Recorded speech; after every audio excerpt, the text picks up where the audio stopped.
ni ano sa magyud nagsugod ang Pasko. And when we think of Christmas, we always think of the beginning point nato is ang pagkatao gyud ni Kristo. Mo na ato ang starting point. O ang Biblia naghatag kanato og upat ka major account. The Bible or the Gospel gave us four major accounts which highlights Jesus Christ. Pero ang lisod na pangutana, when we talk about Christ, where do we exactly begin?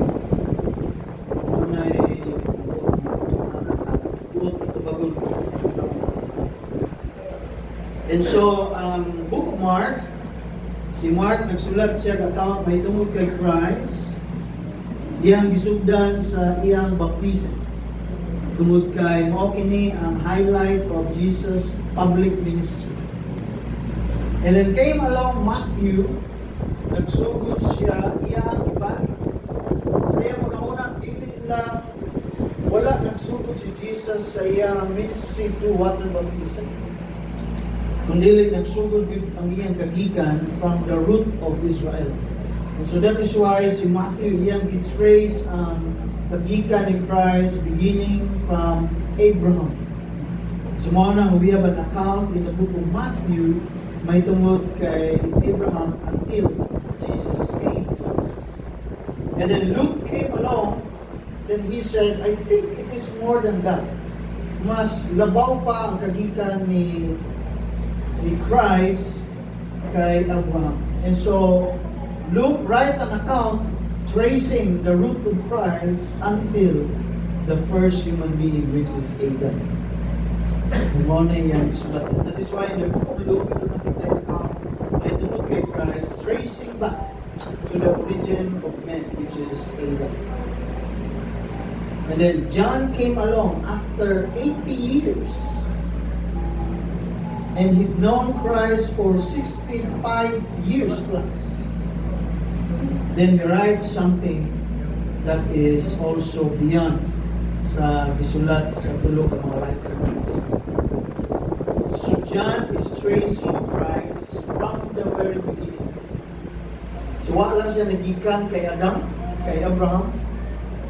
Kung niya yung origin is gikan yun sa Ginoo.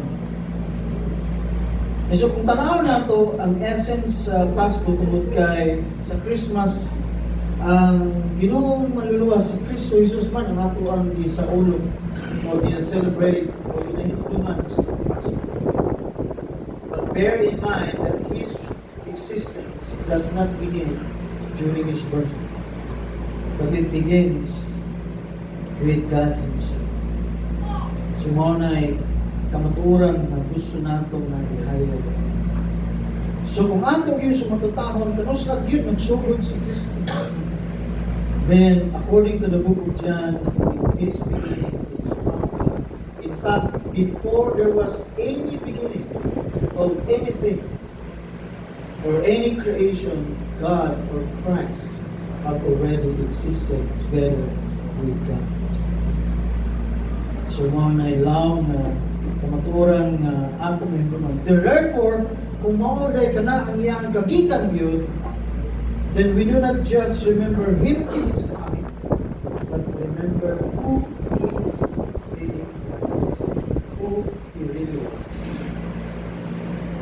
O kung aduna tay sakto nga panglantaw, sakto nga perspektibo, right perspective about Christ, then definitely our approach and our dealing with Him, especially when we look at Christmas, would be different. Sama sa akong ingon kaniadto, usa sa mga downside of celebrating Christmas, it is as if atong ginahimduman ang pagkabata balik ni Christ. Atong ginahimduman ang iyang pag-ani sa kalibutan as a baby. Pero makita nato na that is one instance in the Bible na siya.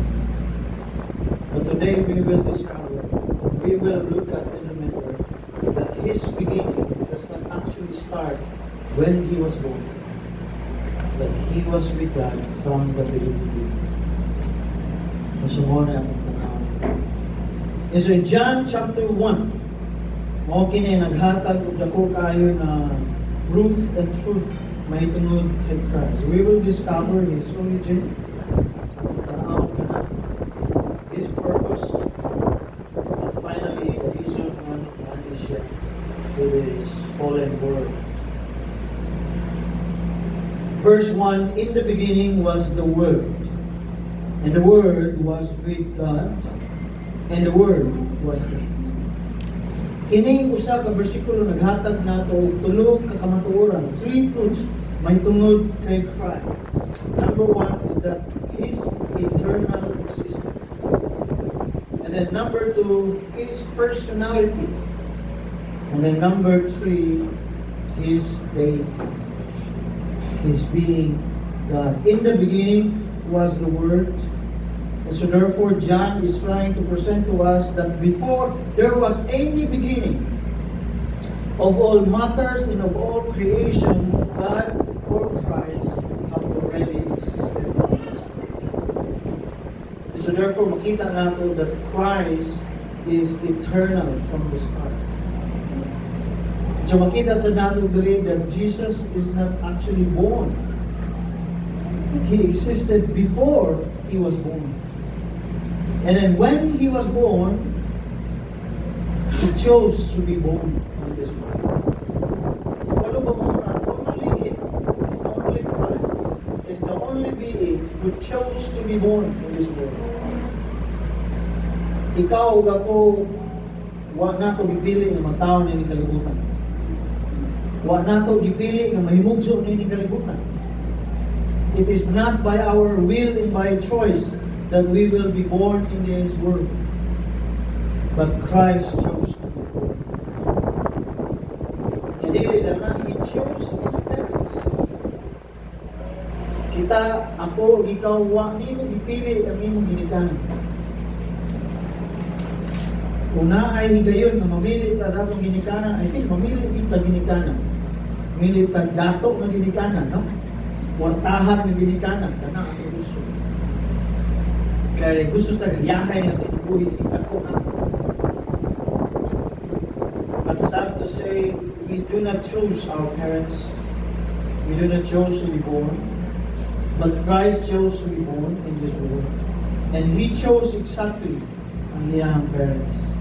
And what is interesting is that when He chose to decide kinsa ang iyang mahimong ginikanan, it is surprising that He did not choose the most prominent parents or couple in the community during this time.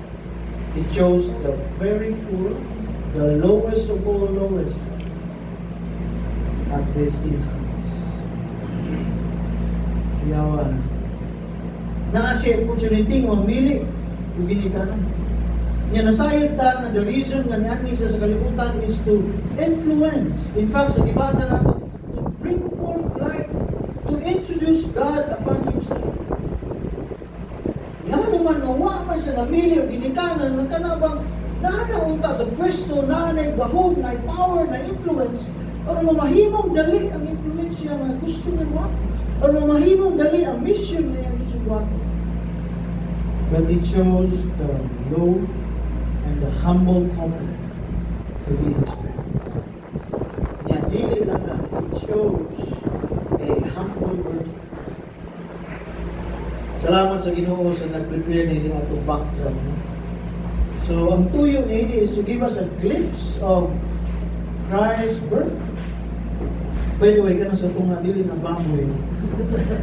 Crib na siya, crib.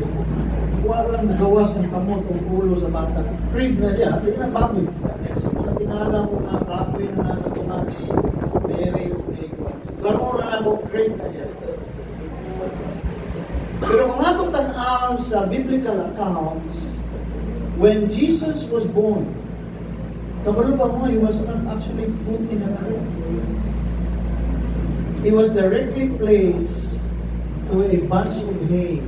Kanang bang kumpay ba sa tuwa ba, no? Kumpay ba na sa tuwa na kinakaon sa baka o kandi, di ba? Kumpay. Imagine.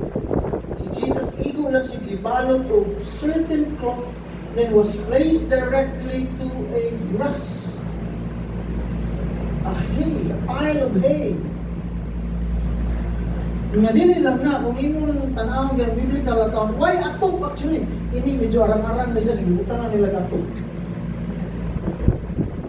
Pero kung tanawang ng biblical account, Christ was born in an inn. The problem is that there is no room in an inn. And so they went to a courtyard where the animals were parked. So, by the way, ang hotel kaniadto sa Jerusalem is mura na siya dako na space niya na ay hawan sa tunga. Niya sa tunga na ay bonfire kasi parang katabak sa mga animals sa nilang grahe diya makikita. Pero ang mga rooms na sa side. Okay? Nasa side ng mga rooms. Niya during this time when Mary and Joseph came, wala yung room vacant. Kaya nga naman, puno ang Bethlehem aning nga time because of the census. Everybody is going to Bethlehem to file to register themselves. Kaya pag-abot nila, wala yun. Kaya mga nakay na kinsiparin, so wala yung choice. Hindi na sila pwede mangita paglaing lugar. And so Joseph and Mary decided to stay at the courtyard. And so in essence, when Christ was born, He was born in an open air. Walay atop yun ang iyang buwan. That is why the stars is very visible at the time. Then when He was laid directly to the pile of hay. Iyan ka-humble ang worth ni Christ, even though He eternally existed. Even though He has the chance to choose a parents, He has a chance to choose where to be born. But in God's wisdom, He chose a humble beginning, even though He is an eternal God. Amen.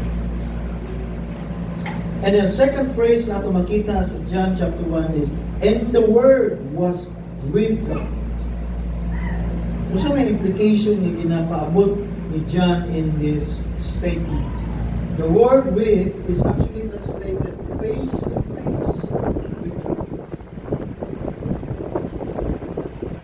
O gani, sa katapusan sa atong ibasa is that ingon ni John there, no one, in verse 18, no one has ever seen God, but the one and only Son, who is Himself God in His closest relationship with the Father.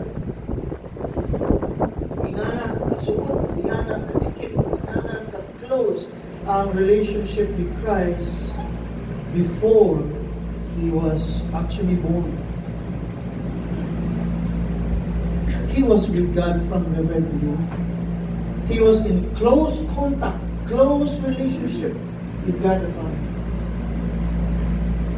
Na naman importante ato balikan. It is because it is the kind of relationship that Christ must give up at one certain point in His life. Kinahanglan niya mubiya at that one instance. And so for 30 years, 30 plus years, He was away from the Father. But it is not dili yun ana from eternity. Before there was creation, from eternity past to eternity present, He is with God the Father.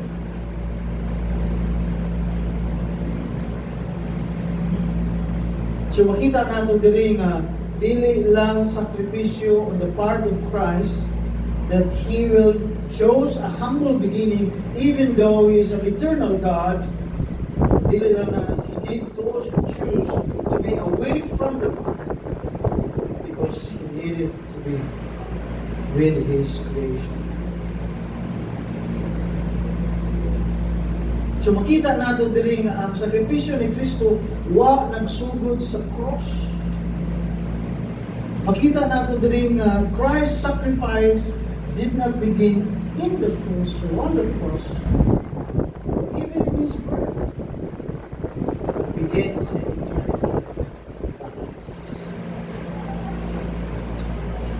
And the last phrase na ito makita sa verse 1, and the Word was with God. So what we see here, what we learn here, that Jesus is actually God. He was God. So we see His eternal, we see here Christ as eternal, and we see here His personality. He was with God, a close relationship, and finally we see here that Jesus is really God. Verse 2, He was with God in the beginning. Through Him, verse 3, all things were made. Without Him, nothing was made that has been made.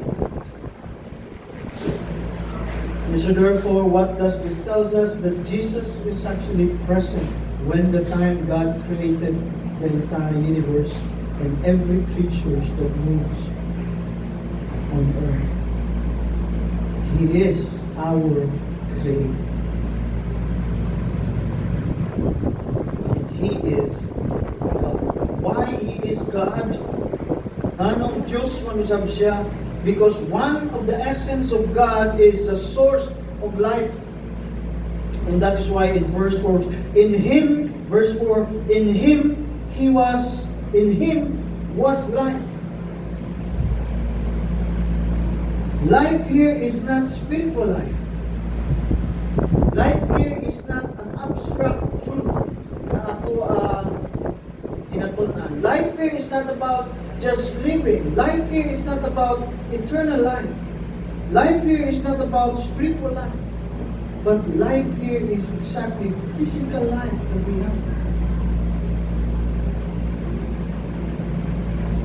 So appeal na niya ang ginatawag natin. But every time John would speak of life in the book of John, in the Gospel of John, every time it mentions of life, he was actually referring to the physical life, present life.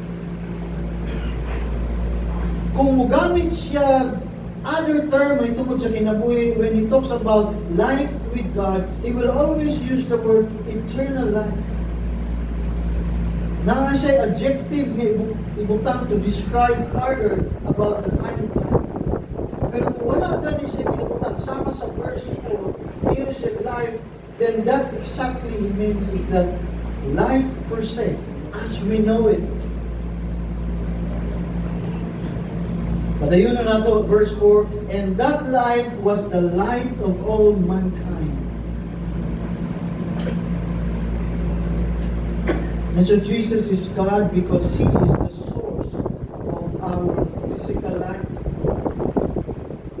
And so Jesus was God because He is a life giver. So mubalik tagamay. Sumaw na si Christ. Pero masayod ta nga Christ was only called Christ when He was born. And Jesus was also called Jesus when He was born.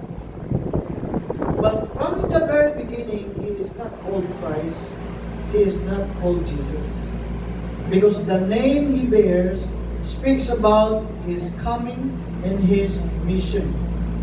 But from the eternity past, before sa sinugdanan sa tanan, He was not called or addressed as Christ. O bitaw gani sa beginning verse 1 and 2. Makita nato sa chapter 1 of the book of John. Si John, ang iyang only description, iyon siya, it is the Word of God. So dili Christ ang iyang tawag. It is surprising that John did not say, in the beginning was Jesus. In the beginning was Jesus, and Jesus was with God. And Jesus was God. Kaya nga naman, tungod kay una na rason, hindi pwedeng tawagan ni John si Jesus as Jesus from the start because Jesus became Jesus when He was born. But prior He was born, prior in His existence, He is not called Jesus. So pangutana, unsa may itawag niya? Sama sa pangutana ni Moses, Ginoo, kinsa man ang Diyos na ako isugid sa Israel, nga mo'y nagpadala na ako, kinsa man ka, nga mo'y nagpadala na ako. Then God told him, I am who I am. So makita nato dire na from the beginning, we have a difficulty grasping kinsa gyud ang Diyos. Who is really God? What you can manla niya, what can describe niya? Because you cannot really describe God in one word. And so si John, malandong siya by the help of the Holy Spirit. How should I introduce him to the world? If he existed in eternity past, if he already exists before, then how can I introduce him into this present world? Because I cannot address him as Christ, because that was not his name before. And so John come up with an idea by the conviction of the Holy Spirit. You call him the Word. So muna yung pangutanan niya. Ang pangutanan, nga naman nagitawag siya ni John kasama niya. And so gamay lang na history. During sa time ni John, a man was known to be the father of science. His name is Heraclitus. Pwede na i-google na si Heraclitus. Google na mag-explain niyo kung kinsa na siya. But si Heraclitus, one ang iyang objective and isa sa iyang philosophy at the time. Ano siya? Dili pwede na hitabo ang tanan na walay cause. There must be a cause. There must be a reason. And so since he's a philosopher and a teacher, iyang itudluan ng iyang mga estudyante nga kung gusto gyud mo mahibawaan ang truth, kinahanglan imong subayon kung unsay hinungdan sa tanan.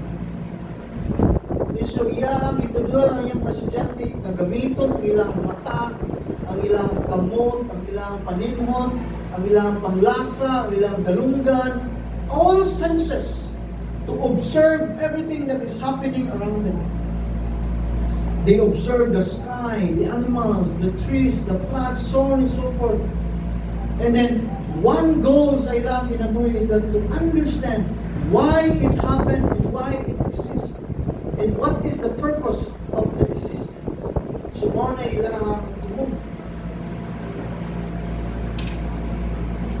And so that is why Heraclitus is a promoter of the idea of the word in Greek, dili sa English, kundi ang English ni, ang Greek ni is logos. The idea of logos. And logos in English is actually translated not the word, but actually translated as the reason why. Logos means the reason why. The morning philosophy nga ginapromote ni Heraclitus. You must understand, to understand truth and to understand everything about your surrounding, you must know the reason why. It happened, it exists, and it was created. And so that is why in our science, pero every department, every areas of science, adunay word attached logos. Unsa man ang logos? Biology, biologos. Kung pasabutan na is a study, is understanding about life. Meteorology, understanding about the stars and atmosphere. So every branch of science, ito na ginatawag na logos. And meaning to say, the reason why. And so by the conviction of the Holy Spirit, gigamit kini ni John to describe exactly who Jesus is. That from the start, Jesus is actually the reason behind all things existed, all things created, and the reason behind why we have such creation. And so what John is saying, if you want to understand life, then you must know the logos behind life. And Christ is the logos behind life. He is the reason why. we have life, and we were created. That is the description. That is why Jesus is called in this passage, or introduced in this passage as Logos, the Word, which is God eternally existing. And He is the source of life. That's the first description na makita niya about Christ. The second description na makita niya, He is the light in verse 5. He is the light that shines in the darkness. Akong ipamutanan din na naman na Jesus was described or pictured as the light into the darkness. Kung imutan ang chapter 3 ng book of John, John says there that evil is equivalent to darkness. Muna yung description siya in John chapter 3 verse 19. Evil is darkness. And so what John is saying in verse 5, he actually contrasts Jesus to evil works of darkness. So when we say Jesus is light, then therefore He has the righteousness of God. He displays the righteous attributes that comes from God. And in verse 5 it says, the darkness has not overcome evil. Righteousness that comes from God cannot be overcome by darkness or evil. And so beginning verse 6 until verse 9, makita nato that Jesus is being described as the light unto the world.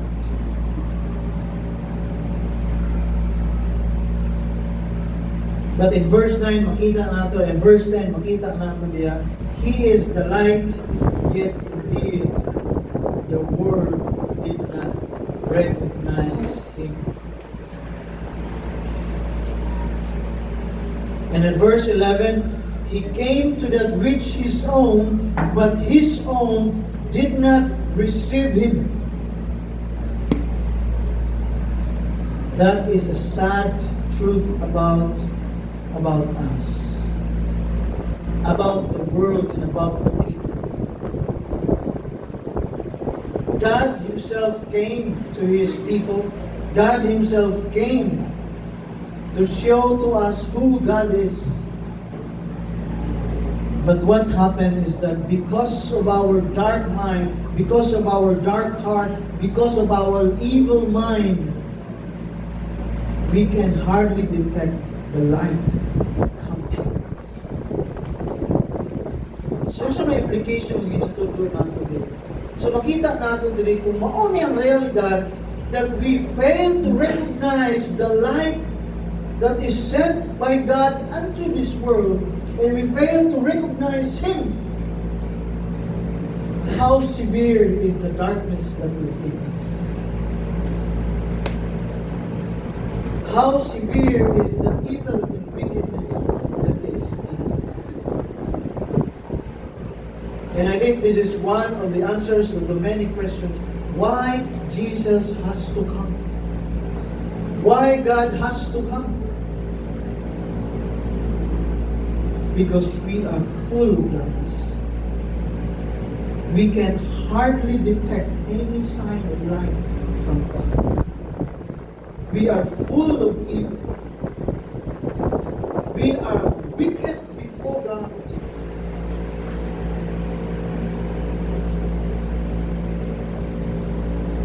That is our true state.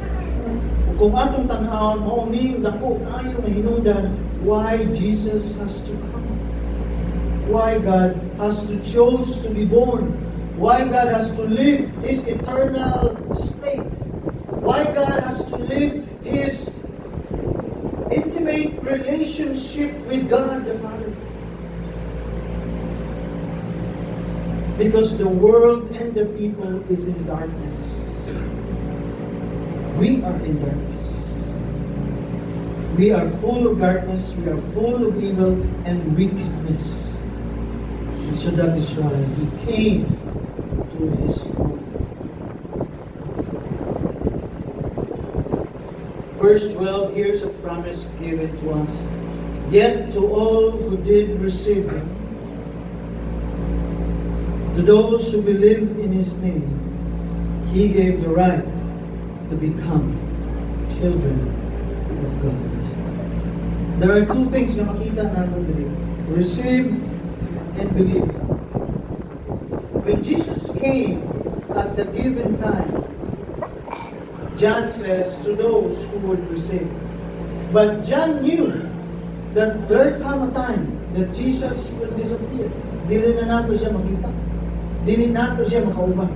And so therefore, in the next generation, there is no point that you can receive Christ.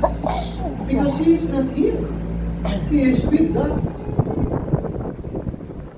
That is why John added to his statement, to those who will believe in His name. That is why the gospel we preach today is not about receiving Christ. It's about believing in the name of Christ. It's about putting your faith in that name, even though you have no chance of receiving it, even though you have no glimpse of who He is. It is believing upon His name, that name whom you just heard.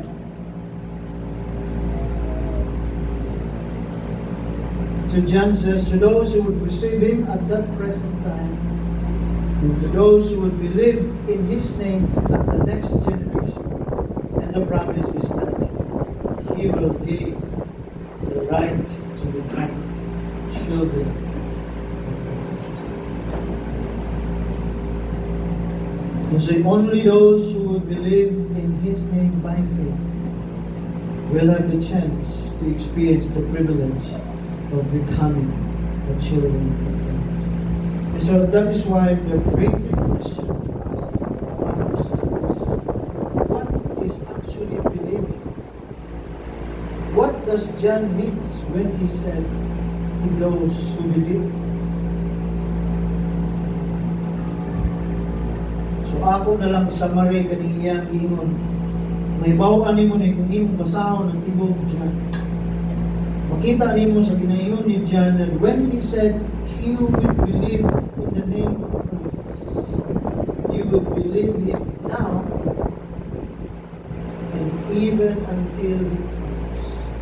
It is not a momentary exercise of faith.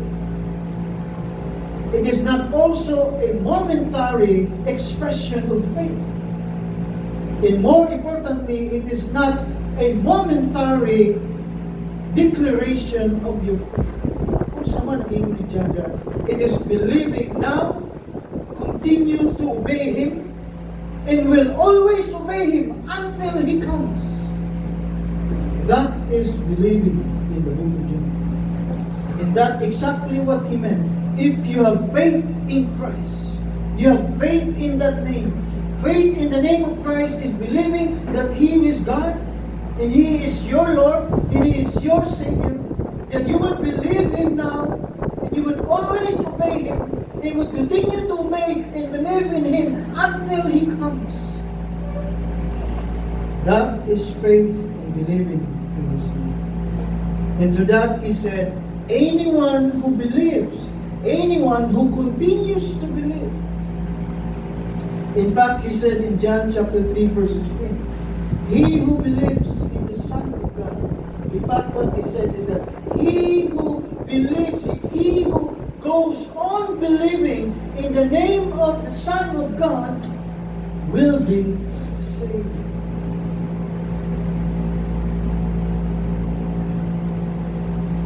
So kung atong i-analyze gini mga igsoon, kung kita one time in our life we have come to believe in Jesus, but there are instances in our life where we're not consistent in our obedience to Christ, and maybe we're not consistent in our life in Christ, then I would say that we are in a dangerous position. Because when John says, those who will be given a right to become children of God is those who are consistent in believing in the name. Consistent in obeying the name of God. Mao nga dako mahagit ka natong tanan karon. Do we claim that we are the children of God? Does it also mean we are in a consistent obedience with Christ? Do we claim that we have faith in the name of Christ? And so are you saying, or are we saying, that we are also consistent in our obedience to Christ? Kaya kung dili na, then we have no right to claim that we are children of God. Why? Because this claim, this right given to us by God is a godly right.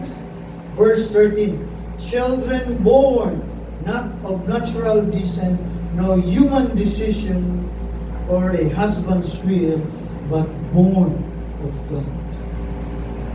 And so therefore, if we are born of God, then our attitude, character in life must be consistent with who God is.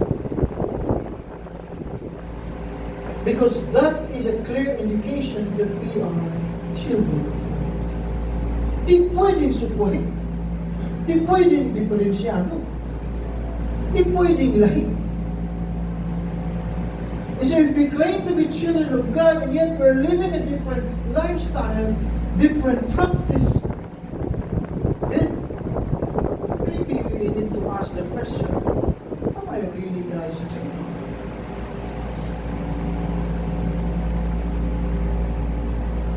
This is it. Verse 14, the Word became flesh. And so He became Jesus. Sa pangutana, kung saan din pagsabot ni John, meaning the Word became flesh. Adunay mga pipila ka mga implication, may tungod meaning the Word became flesh. In some other translation is the tabernacle. Tabernacle among us. The idea is that make His home, or make His house, or dwelt among His people. That's the idea. Pero gigamit ni John ang idea of a flesh. A body. Kaya nga naman, tungkol kaya doon ay indication gusto ihatag ka natin sa John. One of the application this one is that when John said, the Word became flesh, what he was saying is that God Himself embraces a physical body. What does it mean to us? Kung sa may iyang kinapabot, why is it important that we need to understand about the physical body of Christ? Because without a body, He cannot relate to the person. He cannot relate to human being. So therefore, He needed to embrace a flesh, a body. Why? So that you can touch, you can relate, you can communicate, you can be involved. That's the first indication that Jesus has a body. Or the Word or God has a flesh. Physical. He wants to appear to people physically. He wants people to really see Him visually. Una idea. Then second, makita natin the implication is that Jesus has a man body, not a woman. Gipili niyang lalaki gyud malawas, dili babae. Pero ang mga picture karon nga ato makita ng mga image about Jesus, murag kandila. Babae ito. Ni babae kay kapit piti nga bisa. Ni ang buhok taas kayo straight. But no, But the true picture of Christ that He is man. O karong Pasko wa siya mubalik pagkabata, He is a full-grown man. A full-grown God. So He chose. Not naman, because He wanted to show us that God is a Father. That God is a man, a masculine being. And so therefore God is King. He is not the Queen of the universe. He is the King of the universe. He is not also the mother of all creatures, but He is the Father of all beings. Because Jesus wanted to show us that the flesh He had is a man body. Therefore, He wanted to show us that God the Father is Father and King. And thirdly, makita natin the flesh that He chose is a Jewish flesh. It's a Jewish body. So di sama sa mga puso na ito makita kataliw tayo kagilong. Blue ang mata. Muna makita na ito sa mga poster. Blue ang mata. That's not Christ. Christ is a Jew. He is an Hebrew. And so therefore, ang iyong itsura, Hebrew-hana. Ang iyong ilong, Hebrew-hana. Ang iyong mata, dili inchik. Nga, dili blue ang iyong eyeball. He is a Hebrew. And He will remain as a Hebrew and as a Jew. Kung sa iyang pagbalik, we will saw Him as a Hebrew person.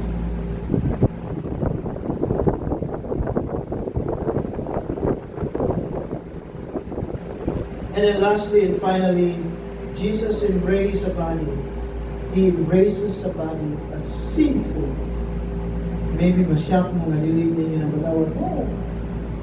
Yes, He embraces a sinful body. Pero the truth remains that He did not give in to sin.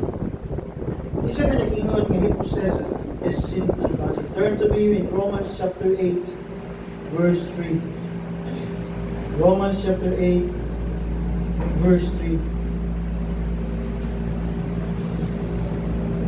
Romans chapter 8, verse 3, I read, "For what the law was powerless to do because it was weakened by the flesh, God did by sending His own Son in the likeness of sinful flesh." Because Apostle Paul said that Jesus has a sinful flesh. The only difference is that He never gave in to sin. Because the likeness term na gigamit niya is not just liken Him to a person. But the idea of likeness there is that the same reproduction.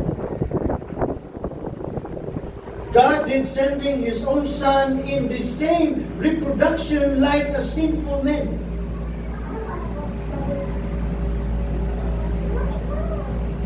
But He did not commit any sin. He did not give in to sin. That's the major difference about Christ. Why? Ang importante yung labawan natin niya, fleshly attributes, physical attributes. Why? Number one reason is that if Jesus never came to us as a flesh, then He cannot relate with our weakness. And importantly, He can never relate to our temptation. And most importantly, He can never relate to our sinfulness. That is why Jesus is to come in flesh. Because He wanted us to communicate that He was able to relate in all aspects of our life, even in our sinfulness. Kaya ipakita po ni Kristo rin, even though we have a body of sin, even though we have a sinful body, can always choose not to sin against God. By the grace of God and by His power in us, we can always choose not to sin before Him, even though we are sinful in flesh. And I think that's the most important point na ipakita sa Panginoon natin.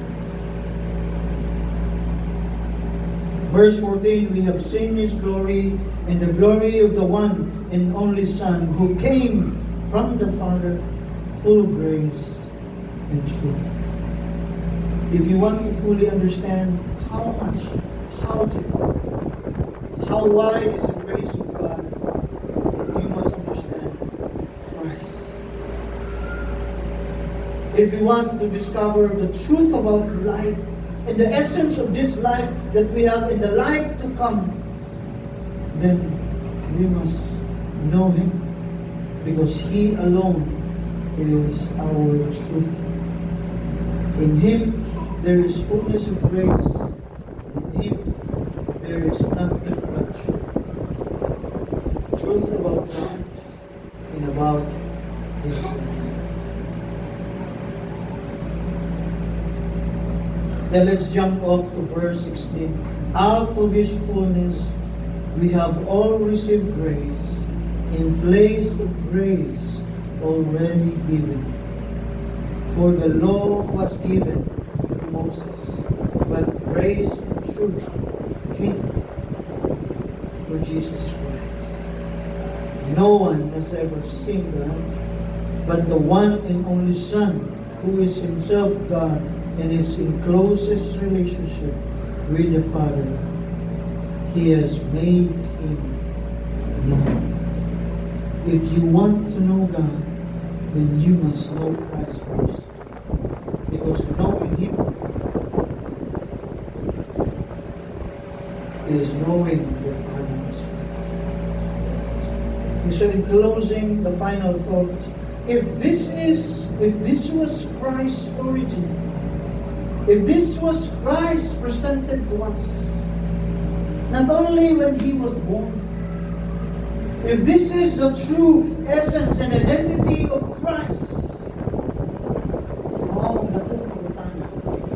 can we mix it sa atong mga celebration sa Christmas? Pwede ba natong isagol si Kristo sa mga kultura nga atong ginahimo sa atong celebration of Christmas?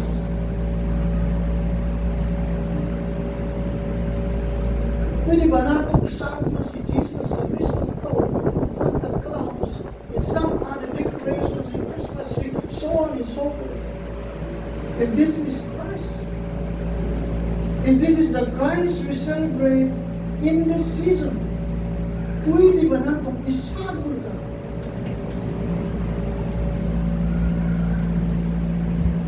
I will leave that question to answer that in your heart.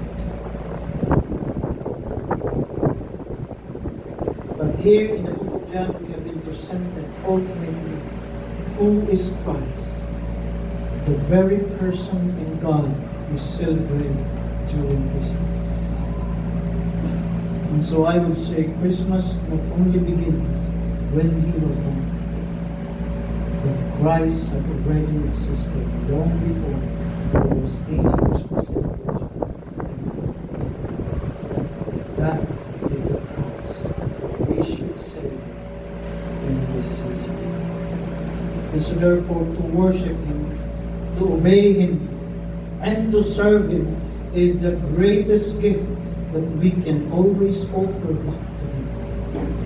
And with that, God is honored and glorified.